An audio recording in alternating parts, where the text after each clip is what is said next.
Form, please. Mr. Lau.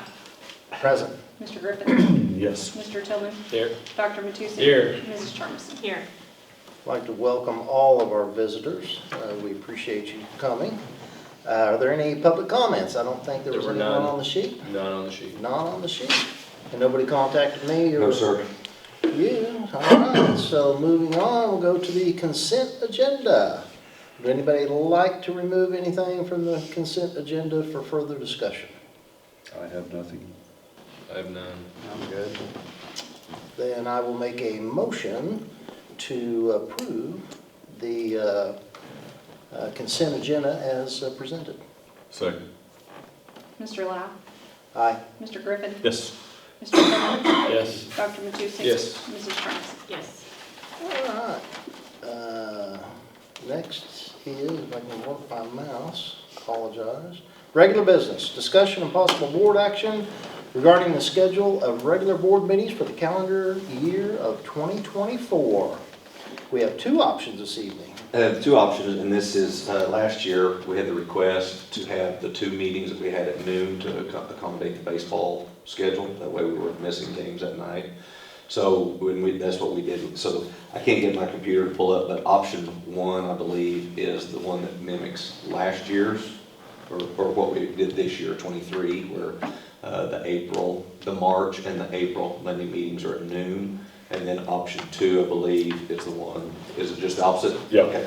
Option one is if we have all meetings at 7 o'clock, and option two is if we have the March and April meeting at noon to not conflict and miss a baseball game. I would like to do the noon ones. That would be my preference, and I might be the only one that wants it that way. You are the only one, I'm sure, but that we will accommodate. I'm fine with that. Yeah. Okay. I'll make anything work. Amy, okay? And I would recommend to the board option two for the calendar then. Thank you, because I needed that to make my motion to You'll need to approve make the option number I two. was going to say, did Patrick already did? Then I'll second. Mr. Lau. Aye. Mr. Griffin. Yes. Mr. Tillman. Yes. Dr. Matusek. Yes. Mrs. Charmison. Yes. Item 4.2, resolution calling for annual school election to be held on February 13th of 2024 with a runoff, if required, to be held on April 2nd of 2024. Said election shall be for the purpose of electing one member of the Hennessey Board of Education, office number 4, for a 5-year term. So all paperwork is sent to us by the county, OSSBA, everything's there. So just plug our numbers in, and that's what I would recommend to the board. So moved. Second. Mr. Lau. Aye. Mr. Griffin. Yes. Mr. Tillman. Yes. Dr. Matusek. Yes. Mrs. Charmison. Yes. And before we move on, that would make our, that would make the filing period probably the week of December the 4th. Would that be correct? 4th through the 6th, that first week in December. Just so all the current board members understand when that is. The only one that needs to know. I know. I didn't want to single her out. She will remain nameless. Oh, item 4.3. Discussion and possible board action regarding FFA trip to Indianapolis for the National Convention of 2023. So we have approved this trip previously, but that was using school vehicle. There's an attachment here. Caleb Laddick has offered to take his RV. He would become the primary insurer. There's 10 kids that are going on that, and that's what his RV would hold. RV holds 12, so it would hold driver, George, and then the 10. And so I've checked with Phyllis. We can have the parent sign a waiver. We'll get a copy of Caleb's insurance. He knows he will become the primary insurance. They have a special RV type of insurance. It's a nationwide program because so many times RVs travel state to state, and it's a little different. So he'll get a copy of that, and we'll all have our insurance agent look over it. And if he's comfortable with it, Phyllis is comfortable with the waiver, then that's what I would recommend to the board on that. November? Yes. And they got 2 empty seats? You want to go to Indianapolis? You wanna go to You bet. You bet. Road trip. Fuel. We'll pay for the fuel. Okay. So it does not change our liability insurance? No. At all? No, Pat Chief was very comfortable with it, Phyllis is, they become the primary carrier if Caleb was at fault with something or, something wrong with the vehicle. So, and like I said, I'll have him, once I didn't get a chance to get a hold of Caleb today to get a copy of his insurance for Pat to look over, but as long as Pat and OSIG are comfortable with it, then that would be the final approval step, since Phyllis is already good with it. So if you guys are good with it, pending what insurance says, that's the recommendation I would make to the board, is authorizing me to allow them to go with school insurance being good with this. I'll move to approve. Second. Mr. Lau, Aye. Mr. Griffin, Yes. Mr. Tillman, Yes. Dr. Matusek, Yes.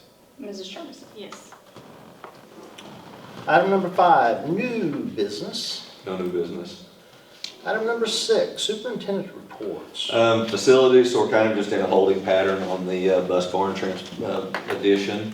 Also the same way with the parking lot right north of the football field, west of baseball. So those plans should start being able to have something for sure by the December meeting, hopefully November. That we can start getting some ideas. I mean, we got a general idea, but that way you can look things over and get things finalized. And I can send you the timeline that they prepare to send those out in February and have everything ready to start construction in May. You may have seen an article in the paper where the city has applied for a grant that would deal with the water line replacement. Biz with Tiffany, and she thought they should receive notification, I think, in January, if I'm not mistaken. So once we know that, then we can kind of, see where the parking lot is, and then see where the city is on their timeline to replace that water line and move it over which direction, which then, then we could go back to that project of where we want to put our drain sewer lines, whatever else there is, and we'll just have concrete over the city water line, if not line over a line or cutting into the road. So that would be the plan on that anyway. About the only thing as far as just active right now is kind of discussion of the corner lot. Luke and I had a chance to visit with that today. When we had windstorm came through and had the damage, all the electric lines, the trucks came in, they just rutted everything up. They did a wonderful job of coming back and taking care of it. But just to prevent that happening again, it would be nice if this was, March, where we could lay down sod and get those sprinklers going and water to it and have it nice and grassed. But being where it is now, don't know if we have much options. Bringing in rock would be kind of pricey at this time, and we don't know really what we want to do with it. So we were thinking maybe just rope that section off. That way people don't park cars and put for sale signs in them, or think that it's, a lot of some sort, or I don't know, open to ideas, or just leave it sit. I would just leave it sit. Personally, because if we go to try to perimeter that off and we do it in a temporary fashion, it might end up looking a little bit Yep. Not professional. not professional. Yep. I think and I agree with James, I think once spring rolls around and Little League Baseball, Little League Softball, that kind of thing is going on, there's going to be a lot more traffic around there. So we might need to control traffic, parking, and things of that nature at that time. Just maybe. If it gets rutted up, I can always bring up a land leveler to level it up for us. And I have been in contact with Royal Signs on something that kind of match up the sign that goes into the football field. Something, maybe a one-sided or a two-sided sign right there on that corner, maybe a little bigger just because of the area it's in, but I haven't had a chance to get with him and go over the final thing. So that's really all I have on facilities, unless anybody has something that they've seen. I know Patrick had brought up a request on, in years past, on the top level of the concession store, the press box. There's an owl that has been living rent-free for years and tears up stuff, and the odor and just the mess that it makes. And so I've got a hold of some contractors to come in and look at designing something where we can shut and seal that once football season is over. Something I've never thought about, but they are on the way there. I meant to follow up with that. So anything else that anybody has seen, can't think of? As we were leaving last month, we were talking about different things. Did we pull up the bid or anything? Was there any other discussion on house lights, stage lights, anything like that. So Jack is working on that, Okay. Jack and Caleb, yes, we had a meeting about 3 days after our last board meeting, just haven't got back with prices to me on what those are. But they found the folder from the previous quotes, but obviously with the state of where Yeah. things are, and so I think he found one other bidder to It was check. way too expensive at that time, which we'd love to have Yeah. get that price Get now. that price back, yeah, exactly. Exactly. That corner lot, are we looking at putting sod in the spring? That would be the goal, yes. I would recommend summer, early summer. They say that it'll take off a whole lot better if you wait till June. Oh, really? Yeah. Okay. But just, if it's done professionally, I'm sure they know a lot more about it than I do. If we James sod, planted some a couple months ago. if we sod that, what is our intentions with it? I have not had anybody give me any feedback as to what eventually, hey, that would be a great idea for this. Right. My only concern is if we sod that and people start driving on it, you got a different problem then. Well, yeah. Tougher Then road. then you can't mow it. If they track it up and it's grass and you're trying to mow that, that's gonna be a nightmare. If you leave it alone, or put some, some 1.5 inch crusher run rock on it, we can keep it smoothed up, people can park all over it, won't hurt it a bit. Okay. And then we can always go in there with a leveler and level it up when we need to. Yeah. Easy deal. I'd rather think I'd rather have something besides just dirt. If the intentions were to sod it for beautification, I would agree with that. The only problem is if you can't keep cars off of it. it's Would we gonna be a eventually want to nightmare. put a perimeter fence around it? I would Absolutely. say do some kind of curbing and Yeah. some like flower beds, or, just something around Yeah. it to Yeah. dress it Decide up. maybe how far we want to extend the parking lot for the Little League, Mhm. put a perimeter fence there and then extend it on around. But we could definitely do that, and then you could go to the sod and prevent that, but of course, even if you. And if our intentions are to put a sign, a marquee out there, something very tactful and Mhm. purposeful, then let's get started on it. Okay. And we already have. Yeah. You already talked to Roy. Yes, yeah, there's- Yeah, the things that I saw, I thought, that was my first thought. The ones I originally sent. Yeah, you, the ones you originally sent, I wasn't just, And I think we're gonna get away from having an LED display on that Yeah. just because of the location. yeah. And, there's the security. I mean, people that wanna damage something can find the time, we all get that, but just being Right. right there on the highway, Right. just a little bit more accessibility to get away if they were to damage it as opposed to actually. And then, like Mr. Tillman's saying, and then if you do that, put a flower bed up there, something nice. Something to do market. Yep, whatever that is to make it look nice, and then go rock from there. Okay. It just. So no looks- immediate plans to do anything Right, then? right. That's No. what I'm hearing from everybody. Yeah. We'll wait till spring and except for the sign itself. Right. Get to moving on it. Okay. Sounds good. And then resignations have, one resignation from a paraprofessional at the early childhood, Erica Brandon.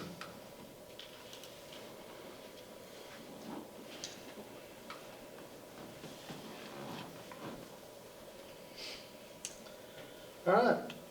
Any questions from Mr. Sternberger?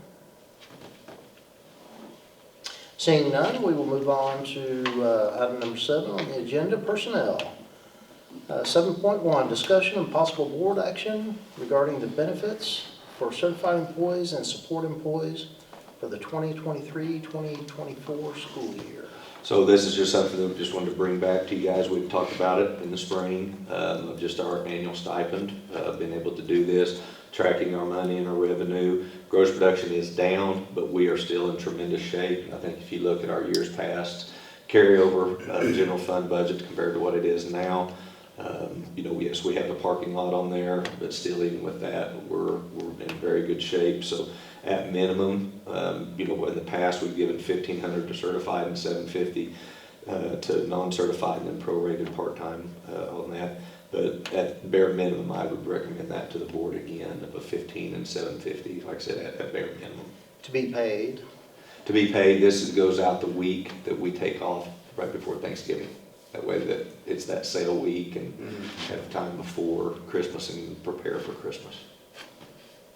And I think it's biannual, don't we do this? Yeah, we do it again in the spring, yeah. Any concerns, discussion? And so that would, I do need to clarify that motion would be one now and then one again in the spring, and it's 15 and $7.50 each time. So each time, Yes, each time. fall and spring. Yes, sir, the one in the spring we give right before they dismiss for spring break. No, I'm very happy to do it, if we can. As long as we can do it. I'll move to approve the 1,500 and 750 stipends. Mr. Lau, Aye. Mr. Griffin, Yes. Mr. Tillman, Yes. Dr. Matusi. Yes. Mrs. Charmison. I probably didn't need to add any more. Item 7.2, discussion and possible board action regarding the employment of the following support staff for the remainder of the 2023-2024 school year. One paraprofessional at the. To replace the paraprofessional at the Early Childhood Center, I'd recommend to employ Lucia Perez. So moved. Second. I think David won. Mr. Lau, Do we need a revote? Aye. Mr. Griffin, Yes. Mr. Tillman, Yes. Dr. Matusi. Yes. Mrs. Charmison. Yes. Item 7.3, discussion and possible board action regarding the following extra duty assignments. Adding James Faulkner as the esports director, I guess it might be, $750. Yeah, esports sponsor. Sponsor. James did this for us last year, or Drew, and he did this for us last spring. We didn't know if he was going to be able to do it again in the fall. He currently is employed at Enid and then comes down after. This is Josh Faulkner's vendor, so he's done a good job with it. And So he's going to do it again? he's going to do it again this fall, and then Okay. not sure on the spring. Did he say if he's doing it in the spring? Didn't say. We'll check. I think when we rehired him in the spring. How's that going? Is it going Really good? good, yes. I wish Mr. Faulkner was here, we could tell you the exact numbers and what have you, but no, that's been very good. How many kids participate in that? Oh, I've sat in there a couple times and there was anywhere from 6 to 8. Yeah, And this is just for the fall and season? that was last spring. I haven't been in there in the fall, I don't know. And that, yes, I can't remember if we've already rehired him for the spring portion. If not, we'll have to come back and do that if he agrees to do it in the spring. But this portion here is just for the fall competition. I'll move to approve. Second. Mr. Lau, Aye. Mr. Griffin, Yes. Mr. Tillman, Yes. Dr. Matusi. Yes. Mrs. Charmison. Yes. Item 8 on the agenda, adjournment. Second. I seconded your motion. Thank You said the word. Mr. Lau, Aye. Mr. Griffin, Come on. Okay. Come on. Mr. Yes. Tillman, Yes. Dr. Matusi. Yes. Mrs. Charmison. Yes.